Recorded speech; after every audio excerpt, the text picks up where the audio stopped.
ये ससुर बहू के टांके की प्रेम की कहानी है जिसे सुनकर आपको इतना आनंद आने वाला है कि आप सोच नहीं सकते, इसलिए आप पूरी कहानी सुनिए अंत तक। और अगर आपके दोस्तों हमारे इस कहानी से कुछ सीखने को मिले या आपको इस कहानी को सुनने के बाद मजा आए तो हमारे चैनल को सब्सक्राइब जरूर करना और वीडियो को लाइक करना और कमेंट में हमें अवश्य बताना दोस्तों कि आपको किस तरह की कहानी सुनाई है। हम आपको इस तरह की कहानी बनकर अगले दिन 7 बजे अपलोड कर देंगे जिससे कि आपको और आनंद आने वाला है। यह आपका अपना चैनल है तो आप इसको जल्दी से सब्सक्राइब कर लीजिए ताकि आपको जो भी कहानी सुनी हो वह इस चैनल पर आपको जल्दी से जल्दी मिल जाए। धन्यवाद दोस्तों। तो चलिए शुरू करते हैं अपनी कहानी बिना किसी देरी से। भाग एक नई शुरुआत। गांव का शांत माहौल था। हर सुबह पक्षियों की चहचहाहट और खेतों की हरियाली से दिन की शुरुआत होती थी। उसी गांव में रहते थे हरिनारायण जी, लगभग 52 वर्ष के एक सम्मानित व्यक्ति। उनका एक ही बेटा था, अर्जुन, जिसकी शादी 1 साल पहले गांव की ही सुंदर और संस्कारी लड़की राधा से हुई थी। राधा बहुत ही समझदार, सुलझी हुई और अपने काम में निपुण बहू थी। पूरे घर को उसने जैसे संजीवनी दे दी थी। अर्जुन शहर में नौकरी करता था और कई कई महीनों तक घर नहीं आ पाता था। भाग 2, अकेलेपन के साए।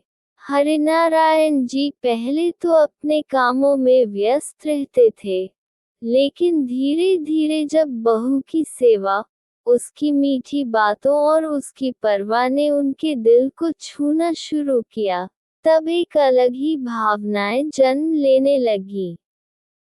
राधा भी ससुर जी की इज्जत करती थी। वह उन्हें पिता का दर्जा देती थी, लेकिन समय के साथ साथ उसे भी महसूस हुआ कि वह एक औरत है जिसके पति का साया तो है, मगर साथ नहीं। भाग 3, दिल की उलझन। एक दिन हरिनारायण जी ने राधा से कहा, बहू, तू जब पास होती है तो लगता है जैसे ये बुढ़ापा नहीं, कोई नया जीवन मिल गया है। राधा थोड़ी सकपका गई, लेकिन फिर बोली, आप भी तो बिल्कुल अकेले हो पिताजी, मुझे अच्छा लगता है कि आप मुझसे बातें करते हैं। वो बातें धीरे धीरे लंबी होती गईं। आंखों में झलकने लगी वो भावना जो रिश्तों की सीमा के पार जाती थी। भाग 4, कबूल-ए-इश्क। एक रात बिजली चली गई थी। पूरा घर अंधेरे में डूबा था। राधा किचन में मोमबत्ती जला रही थी। तभी हरिनारायण जी ने पीछे से धीरे से कहा, राधा, क्या कभी तूने सोचा है, अगर अर्जुन न होता तो? राधा चुप थी, लेकिन उसकी खामोशी में भी बहुत कुछ था।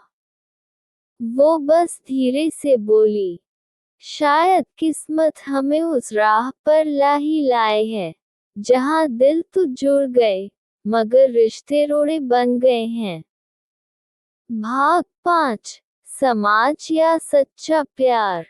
अब दोनों एक ऐसे मोड़ पर थे जहां फैसला लेना जरूरी था, समाज की मान्यताओं के साथ चलना या अपने दिल की सुनना।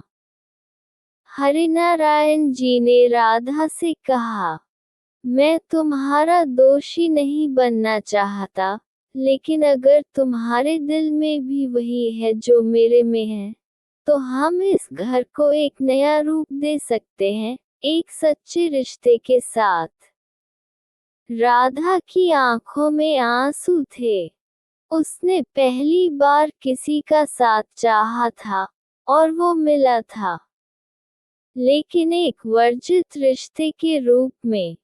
अंतिम भाग, प्यार की कीमत। उन्होंने एक साथ गांव छोड़ने का फैसला लिया, शहर में एक नई पहचान, एक नया जीवन शुरू किया, जहां कोई उन्हें ससुर बहू नहीं कहता था, बस एक प्रेमी जोड़ा मानता था। समाज ने उन्हें ठुकराया, लेकिन उन्होंने सच्चे प्रेम को अपनाया। कभी कभी रिश्ते खून से नहीं, दिल से बनते हैं, और उस दिल का नाम था प्यार। अगर आप चाहें तो मैं इस कहानी का अगला भाग या एक और विस्तार लिख सकता हूँ, जैसे कि अर्जुन की वापसी, समाज का विरोध, या उनकी नई जिंदगी के किस्से।